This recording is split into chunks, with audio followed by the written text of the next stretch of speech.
Sabah FC calon lawan PSM Makassar di fase grup HAFC Cup 2023. Keberadaan Sabah FC sangat menarik di grup H. Pasalnya, ada sosok putra asal Sulawesi, Sadil Ramdhani, di skuad besutan Ong Kim Swe ini. Sadil akan berduel melawan tim kebanggaan Sulawesi, PSM Makassar. Sama seperti Haipong FC, keberadaan Sabah FC tak dapat disepelekan. Sabah FC merupakan tim yang selalu tampil konsisten mengawal Johor Darul Takzim di papan atas Malaysia Super League.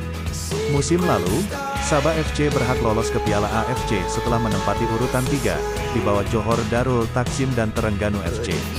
Ketika musim ini sudah berjalan 21 pekan, Sabah FC ada di urutan 4. Sadil Ramdhani merupakan pemain asing andalan Sabah FC. Dari 15 penampilan di Malaysia Super League dan FA Cup Malaysia, Sadil mencatatkan 6 gol dan 10 assist. Bintang lain yang ada di Sabah FC adalah Park Tae-soo. Sadil Ramdhani.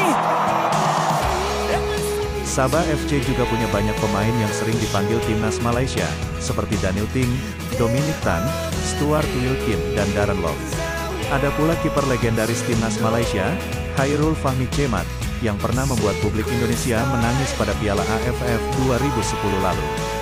Dilansir dari Transfermarkt, Sabah FC mempunyai nilai pasar sebesar 75,44 miliar. Sabah FC juga merupakan klub penyumbang pemain timnas Malaysia. Terlihat dari daftar skuad Sabah FC yang berkekuatan 35 pemain, 6 darinya merupakan pemain timnas Malaysia. Selain itu, dari 35 pemain Sabah FC, 8 pemain merupakan pemain asing yang direkrut pasukan Ong Kim Swe musim ini. Salah satunya adalah pemain timnas Indonesia Sadil Ramdhani. Di klasmen sementara Malaysia Super League 2023, Sabah FC masih bercokol di urutan keempat klasmen. Menarik untuk dinanti pertemuan PSM Makassar versus Sabah FC.